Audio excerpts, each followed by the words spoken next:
Hello students, आज हम 10th class में मैथ के लिए चैप्टर 2 वास्तविक संख्याएं शुरू करने जा रहे हैं। तो सबसे पहले तो अपन देखते हैं कि रियल नंबर्स जो आते हैं, उससे पहले हमने 9th क्लास में नंबर्स पढ़ के आए हैं। क्या होते हैं नंबर्स, जो कि नेचुरल नंबर्स, प्राकृतिक संख्याएं या पूर्ण संख्याएं, पूर्णांक, परिमेय संख्याएं, अपरिमेय संख्याएं, ये सब पढ़ के आए। तो हम हल्का फुल्का 9th क्लास को थोड़ा सा रिकॉल कर लेते हैं। सबसे पहले तो आप एक चीज ये देखिए, नंबर और डिजिट मतलब कि अंक और संख्या क्या होते हैं। जैसे कि मैं बात करूं कि एक अंक है, 12 एक संख्या है जिसमें 2 अंक हैं, 1 और 2। इसी प्रकार से 3 एक अंक है, 3, 4, 2 एक संख्या है जिसमें कितने अंक हैं, 3 अंक हैं, 3, 4 और 2। तो इस प्रकार से नंबर और अंक, इसमें हम डिफरेंशिएट कर पाते हैं। तो सबसे पहले चलते हैं अपन कि संख्याएं क्या होती हैं। तो सबसे पहले क्या आता है हमारा नेचुरल नंबर n, जिसे n से डिनोट करते हैं प्राकृत संख्याएं।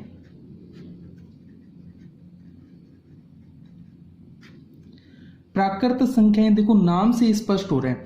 प्राकृत संख्याएं, प्रकृति में जो संख्याएं आई, सबसे पहले हमने क्या स्टार्ट किया था। तो प्राकृत संख्याएं जो हैं उनमें हमारे सेट में आता है 1, 2, 3, 4 अप टू चलता है। ये प्राकृत संख्याओं को दूसरा नाम भी देते हैं जिन्हें काउंटिंग नंबर्स बोलते हैं। काउंटिंग नंबर जैसे हम काउंटिंग करते हैं 1, 2, 3, 4, तो इसीलिए इनको काउंटिंग नंबर नाम दिया गया। तो n से इनको डिनोट करते हैं, n से इनको दर्शाते हैं। दूसरा फिर क्या आता है, अब इसमें क्या था, प्राकृत संख्याओं 1 से स्टार्ट हो रही थी लेकिन 0 नहीं था। फिर क्या हुआ, 0 का आविष्कार किया, आर्यभट्ट जी ने 0 को इन्वेंट किया, तो 0 को इनमें शामिल कर दिया। जब 0 को इनमें शामिल किया तो ये क्या बन गए, W मतलब होल नंबर, और होल नंबर हिंदी में पूर्ण संख्या। ये क्या हो गई, पूर्ण संख्याएं। देखो यहां पे 0 नहीं था तब तक ये अधूरी थी, और जैसे ही 0 आया तो ये क्या हो गई, पूर्ण हो गई। अब इसमें 0 को शामिल कर देंगे, 1, 2, 3, 4, ये अप टू चलती जाएंगी। तो ये हमारा क्या हो गया, होल नंबर। फिर थर्ड क्या आता है, अब 0 आ गया, 1 आ गया, 2 आ गया, 3 आ गया। अब फिर क्या हुआ, नंबर लाइन पे हम माइनस भी लेके आए, क्योंकि -1, -2, -3 होता है। तो फिर माइनस वाली कहानी हुई। तो माइनस वालों के लिए भी हमने एक सेट बना लिया। वो सेट क्या बना लिया, i, और i मतलब इंटीजर्स, और इंटीजर्स मतलब कि पूर्णांक। पूर्णांक संख्याएं। अब पूर्णांक संख्याओं में मैं क्या शामिल कर लूंगा, देखो होल में 0, 1, 2, 3, 4 ये तो था ही। अब मैं इनके नेगेटिव को भी इनमें शामिल कर लेता हूं, जैसे 1 का -1, 2 का -2, 3 का -3, ये अप टू चलता रहेगा। तो ये क्या आ गया मेरा, पूर्णांक संख्याएं। और पूर्णांक संख्याओं को मैं z से भी दिखाता हूं, इंटीजर्स या फिर z से इनको शो किया जाता है। फिर पूर्णांक संख्याओं के बाद क्या आता है, q, जो कि होती हैं रेशनल नंबर। रेशनल नंबर मतलब कि परिमेय संख्याएं।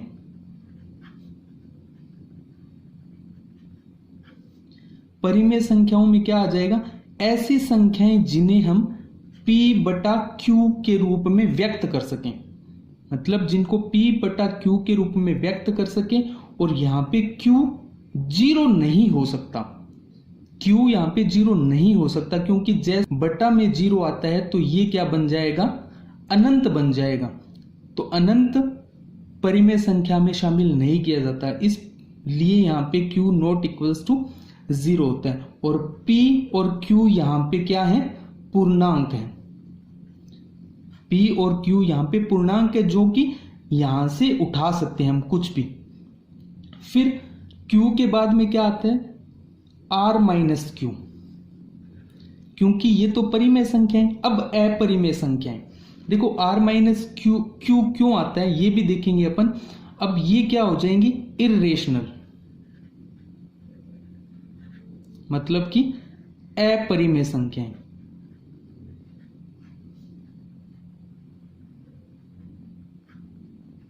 अब वो संख्याएं जिन्हें P बटा Q फॉर्म में व्यक्त नहीं कर सकते वो किस में आ जाएंगी, अपरिमेय संख्याओं में। और अपरिमेय संख्याएं जैसे पाई, √3, √5, ये सारी क्या हो जाएंगी, अपरिमेय संख्याएं। फिर क्या आता है, R, जिन्हें हम बोलते हैं रियल नंबर, वास्तविक संख्याएं।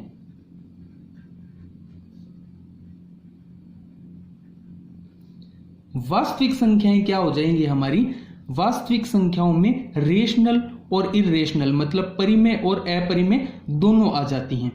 तो अब देखो यहां पे मैंने R माइनस क्यू क्यों लिया, क्योंकि रेशनल और इरेशनल जो होती है ना, दोनों रियल नंबर्स का ही पार्ट होती हैं, वास्तविक संख्याओं का ही भाग होती हैं। अब वास्तविक संख्याओं में से परिमेय संख्याएं निकाल दें, मतलब R में से Q को माइनस कर दें, तो R माइनस क्यू मेरा क्या आ जाएगा, अपरिमेय संख्याएं।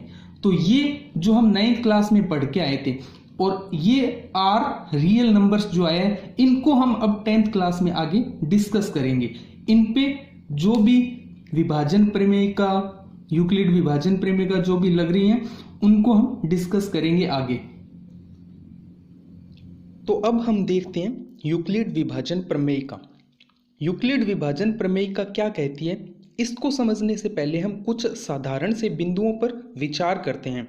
तो सबसे पहले हम देखते हैं कि ±1 से किसी भी अशून्य पूर्णांक में भाग लगाया जा सकता है। मतलब कि 1 से या -1 से किसी भी अशून्य पूर्णांक में हम भाग लगा सकते हैं। जैसे मैं बोलूं कि मुझे 2 में 1 से भाग देना है तो क्या आ जाएगा, 2। 10 में -1 से भाग देना है तो -10। ±1 से किसी भी संख्या में आसानी से भाग लगाया जा सकता है। अब दूसरा क्या बोल रहे हैं कि 0 में किसी भी संख्या का भाग लगाया जा सकता है। कहने का मतलब, जैसे मैंने क्या किया, 0 में 1 का भाग लगाया तो क्या आ गया, 0 आ गया। इसी प्रकार 0 में 5 का भाग लगाया तो 0 आ जाएगा। देखो जैसे मुझे 0 में 1 का भाग लगाना है, तो उदाहरण के तौर पे मैंने क्या किया, 4 में 2 का भाग लगाया। अब 4 में 2 का भाग लगाने की विधि क्या होगी, 2 का पहाड़ा वहाँ तक पढ़ूँ जहाँ 4 आ जाए, तो 2 तक पढ़ा, मतलब कि 2 को 2 से गुणा किया तो 4 आ गया। ये देखते हैं कि 1 के पहाड़े में 0 कहाँ पे आएगा, तो 1 के पहाड़े में 0 तो वहीं पे आएगा जब 1 को 0 से गुणा करेंगे, तो भागफल यहाँ पे क्या आ जाता है, 0। तो हम ये कह सकते हैं कि 0 में किसी भी संख्या का भाग लगाया जा सकता है। 0 में 1 का भाग 0, 0 में 5 का भाग 0। फिर क्या बोल रहे हैं थर्ड, 0 से किसी संख्या को भाजित नहीं किया जा सकता।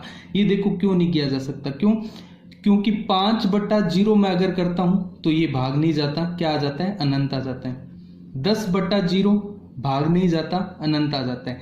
कैसे आता है, वैसे जैसे 4 में 2 का भाग देने के लिए मैंने क्या किया, 2 का पहाड़ा पढ़ा, 2 एकम 2, 2 दूनी 4, तो 2 तक पढ़ा, भागफल 2 आ गया और 4 यहाँ पे आ गया, तो रिमाइंडर 0। अब इसी प्रकार से हम देखते हैं कि 5 को मैंने भाग देना है 0 से, तो अब 0 का पहाड़ा पढ़ना पड़ेगा। तो 0 का पहाड़ा क्या होता है, 0 एकम 0, 0 दूनी 0, ऐसे चलता जाएगा। तो 0 में कभी 5 आ पाएगा क्या, 0 में कभी भी 5 नहीं आ पाएगा। तो अगर हम इसको अनंत तक पढ़ते जाएं तब भी 5 नहीं आ पाएगा। इस वजह से 5 में 0 का भाग अनंत आता है। 10 में 0 का भाग, मतलब ये क्या बोल रहा है, 0 से किसी संख्या को भाजित नहीं किया जा सकता। फोर्थ पॉइंट क्या बोल रहे हैं, यदि a व b अशून्य पूर्णांक हैं तो A is equals to B Q plus R. कैसे? A बराबर बी क्यू प्लस आर कैसे? देखो, अगर मैं बोलूं मुझे 12 में 4 का भाग देना है, अब 12 में अगर मैं 4 का भाग दूं तो 4 दिए 12 और रिमाइंडर 0। तो अब मैं इस 12 को किस फॉर्म में लिख सकता हूं? इस 12 को मैं ऐसे लिख सकता हूं 4 गुणा 3 प्लस में ये जो 0 शेषफल आया था ये 0। तो मैं इस प्रकार से लिख सकता हूं। ये क्या होती है हमारी?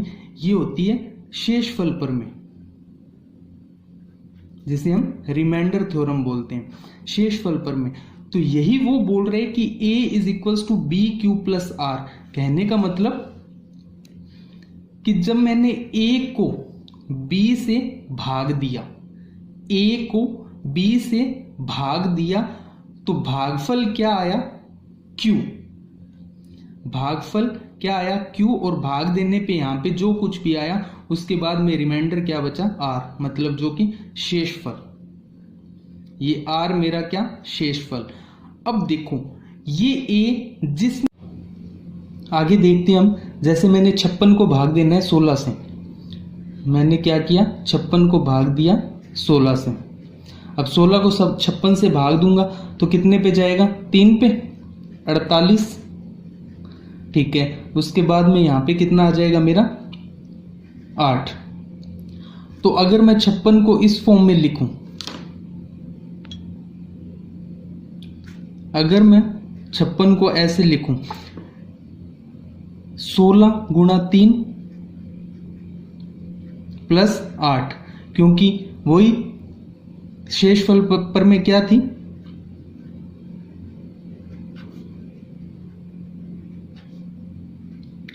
भाज्य बराबर भाजक गुणा भागफल प्लस शेषफल। तो भाज्य 56, भाजक 16 और भागफल 3 प्लस शेषफल 8। तो 16 या 48 और 8 56, सेम वही फॉर्म बन रही है। इसी प्रकार से अगर मैं कहूं कि हमें 10 में भाग देना है किसका? 2 का। 10 में मैंने भाग दिया 2 का, तो कितने पे जाएगा? 10, 5 पे, और शेषफल कितना? 0। अगर इसको शेषफल प्रमेय के रूप में लिखूं 10 भाजक 2 गुणा भागफल प्लस शेषफल, तो यहां से एक चीज निकल के आ रही है क्या?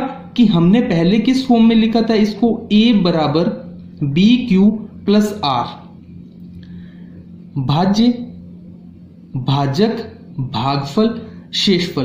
तो यहां से एक चीज क्या निकल के आ रही है कि R यहां पे 8, जो किससे? 56 से छोटा था। R यहां पे 0, जो 10 से छोटा था। तो मेरा कहने का मतलब क्या है कि जो R होगा ना, वो R या तो 0 के बराबर होगा या फिर 0 से बड़ा होगा, क्योंकि इस कंडीशन में 8 आया था जो कि 0 से बड़ा था, और इस कंडीशन में R 0 आ रहा है। तो मैं वही बोल रहा हूं कि R या तो 0 के बराबर होगा या R 0 से बड़ा होगा, और इसके साथ साथ क्या होगा? R हमेशा ही B से भाजक से छोटा होगा। तो ये कंडीशन हमें ध्यान रखनी है, जो यूक्लिड विभाजन प्रमेय का में हम उपयोग करेंगे। R equals and greater than 0 और लेस देन B। R 0 के बराबर या 0 से बड़ा और B से हमेशा छोटा रहेगा। तो हमारी यूक्लिड विभाजन प्रमेय का कथन क्या होगा? स्टेटमेंट हमारा होता है यदि A व B दो धनात्मक पूर्णांक है तो दो ऐसे अद्वितीय पूर्णांक Q एवं R इस प्रकार विद्यमान होते हैं कि A is equals to B Q plus R. A बराबर बी क्यू प्लस आर, और यहां पे R जो होगा वो 0 से बड़ा या बराबर और B से छोटा होगा। ये हमने पहले भाग देके इसको प्रूव किया है। तो क्या होगा यूक्लिड विभाजन प्रमेय का a is equals to B Q plus R, और यहाँ पे r 0 से बड़ा या 0 के बराबर और b से हमेशा छोटा रहेगा। अब हम क्या करते हैं, यूक्लिड विभाजन प्रमेय का जो उसका स्टेटमेंट है उस कथन के आधार पर हम उसके अनुप्रयोग देखते हैं, कैसे उनको हम एग्जाम्पल्स में, क्वेश्चंस में अप्लाई करेंगे, वो चीज देखते हैं। तो सबसे पहले क्या बोल रहा है उदाहरण नंबर 1 में, कोई भी धनात्मक पूर्णांक 3q या 3q+1 या 3q+2 के रूप में लिखा जा सकता है। तो अब हम ये देखते हैं कि इसको कैसे लिख सकते हैं, वो सिद्ध करना है हमें। तो हम देखते हैं लिखा जा सकता है या नहीं लिखा जा सकता। तो हमने यूक्लिड विभाजन प्रमेय का में क्या पढ़ा था, हमने पढ़ा था a बराबर B Q plus R, a is equals to B Q plus R हम लोगों ने पढ़ा था। अगर r 0 होता है, अगर r 0 होता है तो ये फॉर्म क्या बन जाएगी, a बराबर बी क्यू, और हमें क्या बोल रहा है 3q। तो यहां से हमें पता चल रहा है कि b की वैल्यू हमारी क्या आ जाएगी, 3 आ जाएगी। यहां से b की वैल्यू मेरी 3 आ रही है। तो अब मैं यूक्लिड विभाजन प्रमेय का मैं इसको अप्लाई कर रहा हूं। तो a बराबर b कितना आया 3, 3q प्लस r। अब r की वैल्यू क्या होगी, r की value equals and greater than 0, मतलब 0 से बड़ी या बराबर, और b से छोटी, b से छोटी का मतलब कि 3 से छोटी। तो अब यहां से r के मान क्या क्या हो सकते हैं, यहां से r के मान या तो 0, या r का मान 1, या r का मान 2। लेकिन r का मान अगर मैं कहूं 3 तो 3 नहीं हो सकता, क्योंकि ये इक्वेशन मेरे को क्या बता रही है कि r का मान 3 से छोटा होगा। तो r का मान 3 के बराबर मैं नहीं ले सकता। अब मेरे को कुछ नहीं करना, बस r की वैल्यू इस यूक्लिड विभाजन प्रमेय का में मेरे को रखनी है। जब मैं r को 0 रखता हूं तो 3q r0, एक तो ये आ गया। अगर मैं r की वैल्यू 1 रखता हूं तो 3q प्लस 1। अगर मैं r की वैल्यू 2 रखता हूं तो a बराबर 3q प्लस 2। तो यहां से मैंने a को किस फॉर्म में लिया, a बराबर 3q, a बराबर 3q प्लस 1 और a बराबर 3q प्लस 2। तो यहां से मैंने क्या बता दिया कि कोई भी धनात्मक पूर्णांक जो कि a था उसको मैंने 3q या 3q प्लस 1 या 3q प्लस 2 की फॉर्म में लिख दिया है। नेक्स्ट हम बात करते हैं कि यूक्लिड विभाजन प्रमेयिका का और क्या उपयोग हो सकता है। देखो यूक्लिड विभाजन प्रमेयिका का नेक्स्ट जो एप्लीकेशन होता है वो होता है यूक्लिड विभाजन एल्गोरिथम। अब ये एल्गोरिथम क्या है, तो यूक्लिड विभाजन एल्गोरिथम एक ऐसी विधि है जिस विधि से हम क्या करते हैं, किन्हीं भी संख्याओं का हमें HCF ज्ञात करना होता है, मतलब कि हमें महत्तम समावर्तक ज्ञात करना होता है। अब ये महत्तम समावर्तक होता क्या है, महत्तम समावर्तक की बात करें तो HCF महत्तम समापवर्तक, जिसे हम क्या कहते हैं HCF, और इंग्लिश में highest common factor, highest common factor. तो मैं क्या करता हूं, आपको बिल्कुल ही एक साधारण से, बिल्कुल ही बेसिक से एग्जाम्पल के माध्यम से महत्तम समावर्तक को समझाने की कोशिश करता हूं। तो देखो मैंने कोई 2 संख्याएं उठाई, मैंने कुछ 2 संख्याएं ली, 2 और 4। अब मुझे क्या बोला गया, इन संख्याओं का HCF ज्ञात करना है। मुझे बोला गया कि 2 और 4 का महत्तम समावर्तक ज्ञात करना है। तो मैं क्या करता हूं, महत्तम समावर्तक ज्ञात करने के लिए मुझे तो बस HCF महत्तम समावर्तक की डेफिनेशन पता है, मतलब कि हाईएस्ट कॉमन फैक्टर। कहने का मतलब हाईएस्ट कॉमन फैक्टर क्या कहते हैं कि ऐसा बड़े से बड़ा फैक्टर, ऐसे बड़े से बड़ा फैक्टर जो इन दोनों संख्याओं में कॉमन हो। HCF यही तो बोल रहे हैं कि ऐसे बड़ा सा बड़ा कॉमन फैक्टर जो इन दोनों संख्याओं में समान हो। तो अब मैं क्या करता हूं, मैंने क्या किया कि 2 को उठाया, अब 2 के फैक्टर किया 1 गुणा 2, 4 के फैक्टर किए मैंने 1 गुणा 2 गुणा 2, या फिर यूं बोलूं कि 2 में 1 का भाग जा सकता है, 4 में 1 का भाग जा सकता है। तो एक तो कॉमन फैक्टर क्या हो गया, 1 हो गया। सेकंड, अब मैं 2 को उठाता हूं, 2 में 2 का भाग गया, 4 में 2 का भाग जा रहा है, मतलब कि 2 का भी भाग जा रहा है। अब मैं 3 की बात करता हूं, 2 में मैंने 3 का भाग दिया, नहीं, पूर्णांक नहीं आएगा, परिमेय संख्या आएगी। तो यहां से मैंने क्या देखा कि 2 और 4 में 1 का भाग जा रहा है, 2 का भाग जा रहा है। तो अब इनमें से HCF कौन सा होगा? अब देखते हैं हाईएस्ट कॉमन फैक्टर। तो हाईएस्ट यहां से पता चल रहा है कि जो बड़ा है ना वो क्या होगा, HCF होगा। तो 2 और 4 का HCF क्या होगा, 2। तो ये जो HCF ज्ञात करने के लिए जो हम यूक्लिड विभाजन प्रमेयिका का उपयोग करते हैं वो हमारा होता है यूक्लिड विभाजन एल्गोरिदम। मतलब कि इसकी सहायता से हम बड़ी संख्याओं का, 2 संख्याओं का, 3 संख्याओं का HCF ज्ञात कर सकते हैं। और वो कैसे करेंगे हम वो देखते हैं। जैसे मुझे कहा गया एग्जाम्पल के तौर पर कि 81 और 237 का HCF ज्ञात करना है। तो एल्गोरिदम विधि क्या होती है, इसमें मैंने क्या करना होता है कि अब यहां पे 237 81 से बड़ा है, तो मैंने 237 में 81 का भाग देना है। 237 में 81 का भाग दूंगा तो ये कितने पे जाएगा, 2 पे, 162, ये 2 आ गया। 7 माइनस 2 5, 23 माइनस 16 7, कितना आ गया, 75। अब ये क्या आ गया, अगर यहां पे शेषफल 0 आ जाता, अगर यहां पे ये जो शेषफल है 0 आ जाता तो मेरा HCF क्या हो जाता, 81। लेकिन रिमाइंडर 0 नहीं हुआ, मतलब कि शेषफल 0 नहीं हुआ, तो ये भाग आगे और चलेगा। तो अब यहाँ पे 75 और ये भाजक 81, तो बड़ा जो है इसको वापस से भाग देना होगा। 75 से भाग दिया 81 को, कितने पे जाएगा, 1 पे, ये 1 आया, कितना आ जाएगा, शेषफल 6। अभी भी 0 नहीं हुआ, आगे भाग और जाएगा 75 में। अब 6 से भाग दिया 75 को, कितने पे, 12 पे गया, तो यहां से कितना आ जाएगा, 3। अभी भी शेषफल 0 नहीं हुआ, फिर उठाया 6 को, अब भाग दिया 2 पे, मतलब यहां पे शेषफल क्या आ गया, 0 आ गया। शेषफल 0 आते ही भाग कलन विधि खत्म।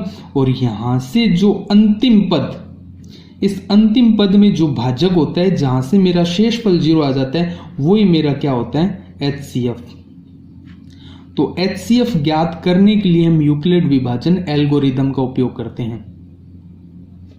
उदाहरण नंबर 2 देखते हैं।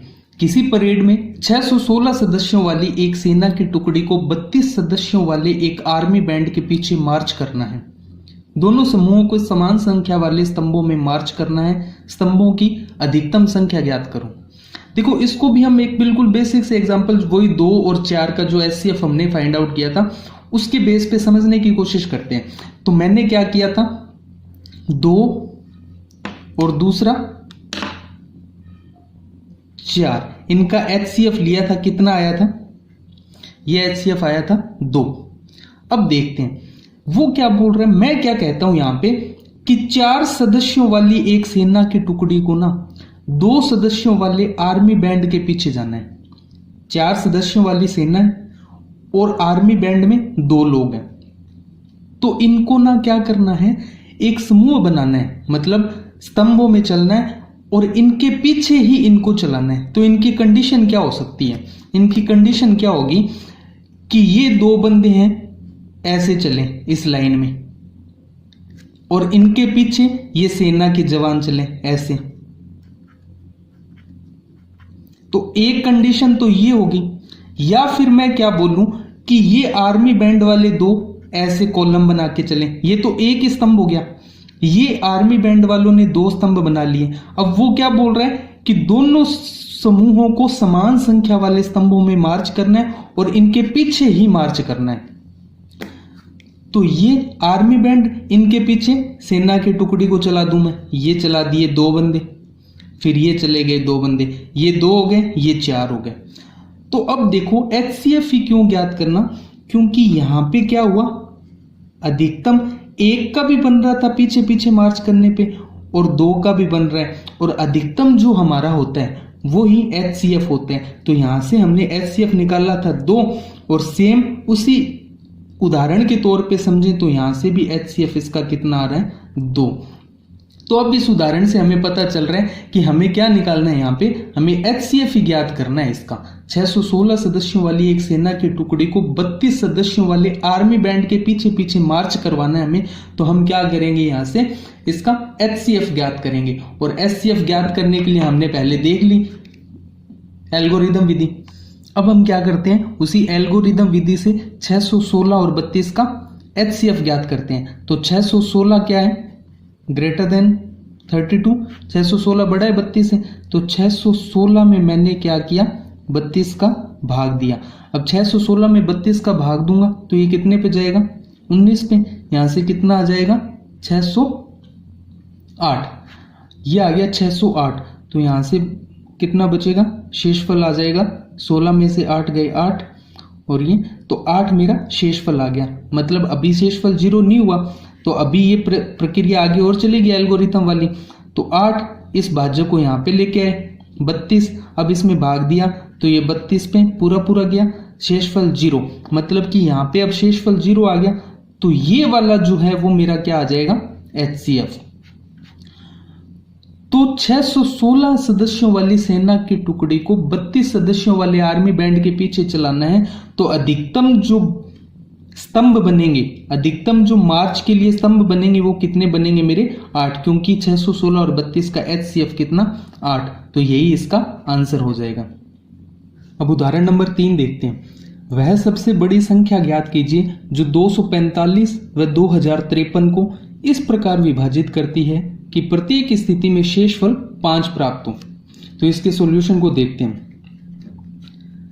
देखो, कोई भी क्वेश्चन आए तो हम उसको क्या करते हैं, सबसे पहले एक छोटे एग्जाम्पल में लेके चलते हैं। तो हम क्या करते हैं, वही 2 और 4 वाला एग्जाम्पल लेके चलते हैं, क्योंकि छोटा एग्जाम्पल लेंगे तो हमारी थॉट प्रोसेस काम करेगी, और थॉट प्रोसेस मतलब सोचने की पावर जितनी ज्यादा काम करेगी, हम चीजों को उतनी ही आसानी से समझ पाएंगे। तो हम 2 और 4 वाला एग्जाम्पल लेके चलते हैं, और इसका HCF हमने निकाला था, कितना था, इनका HCF था 2। अब मैं क्या करता हूं, 2 में 1 ऐड कर देता हूं, ये कितना, 3, और 4 में भी मैंने 1 जोड़ दिया, 5। अब मेरे कहने का मतलब क्या है कि 3 को 2 से भाग दूं, 3 को जब 2 से भाग दिया तो शेषफल कितना आएगा, 1 आएगा। 5 को 2 से भाग दिया, शेषफल कितना आएगा, 1, मतलब ये शेषफल है दोनों ही कंडीशन में। अब देखो, इस क्वेश्चन के अकॉर्डिंग मैं ये बोलूं कि वह सबसे बड़ी संख्या ज्ञात कीजिए जो 3 व 5 को इस प्रकार विभाजित करती है कि प्रत्येक स्थिति में शेषफल 1 प्राप्त हो। सेम क्वेश्चन बन गया, ऊपर वाला सेम ही प्रश्न बनेगा। तो 3 और 5 को ऐसी संख्या से जो शेषफल 1 दे, तो वो संख्या क्या है, इनका HCF ही तो है 2। आई बात समझ में? तो कहने का मतलब कि ये शेषफल 5 जो प्राप्त हो रहा है वो इनमें से मैं निकाल देता हूं, मतलब कि 245 माइनस 5 240, और 2053 माइनस 5 2048, मतलब असल में वो संख्याएं ये हैं। तो इनको विभाजित करने वाली संख्या तो इनका HCF ही होगी। जैसे यहाँ पे HCF 2 था, तो बस 240 और 2048 का मेरे को क्या करना है, HCF फाइंड आउट करना है, और वो हमने एल्गोरिदम विधि को बहुत अच्छे से समझ लिया है। तो एल्गोरिदम विधि से मैं इसका HCF निकाल देता हूं। अब देखो, 240 को भाग देना है 2048 से, तो 24 8 192, मतलब 1920 आएगा, क्योंकि 24 8 192 होता है, और 0 का 0, और 24 निम्न 216 2160, तो 2160 तो ज्यादा गया, मतलब 8 पे जाएगा। 1920 कितने पे, 8 पे। तो यहां से कितना आ जाएगा, 8 2 और 1, तो मतलब शेषफल 0 नहीं हुआ, अभी भाग और चलेगा। तो भाज्य को लेके आए 240। अब 128 को भाग दिया 240 से, तो 240 में 128 का भाग देने पे 128 एक बार जाएगा और ये कितना आ जाएगा 112। फिर शेषफल 0 नहीं हुआ, फिर भाजक को उठाया यहाँ पे 128, अब 1 पे चला जाएगा 128 माइनस 112 16, अभी भी शेषफल 0 नहीं, मतलब आगे और जाएगा। तो फिर भाजक को उठाया 112 को, तो 16 112 16 7 112, 7 पे गया, यहाँ पे शेषफल 0, मतलब कि भाग खत्म। तो HCF हमारा कितना आ जाएगा 16। तो वह सबसे बड़ी संख्या जो 245 और 2053 को इस प्रकार से विभाजित करती है कि प्रत्येक स्थिति में शेषफल 5 प्राप्त हो, वो कौन सी होगी 16। तो हम इसको चेक भी कर लेते हैं। तो संख्या क्या थी, एक तो 245, मतलब 245 को मैंने 16 से भाग दिया, तो 16 को 245 में भाग देंगे तो 16 एकम 16, 8 बच जाएगा, 16 पंजे 80।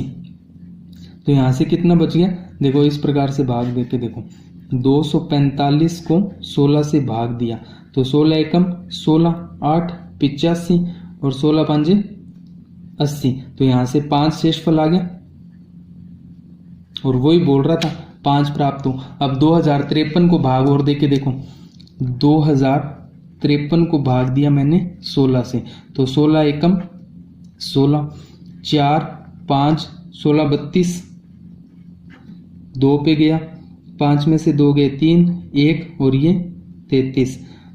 तो 16 7 112, 16 8 128, तो 16 8 128 पे गया और यहाँ से 133 माइनस 28 5, और इस कंडीशन में भी 5 है। तो हमें क्या करना है, ऐसे कंडीशन में इन दोनों संख्याओं में से शेषफल को निकाल लो और उनका HCF फाइंड कर लो। तो ये संख्या कौन सी आ जाएगी 16।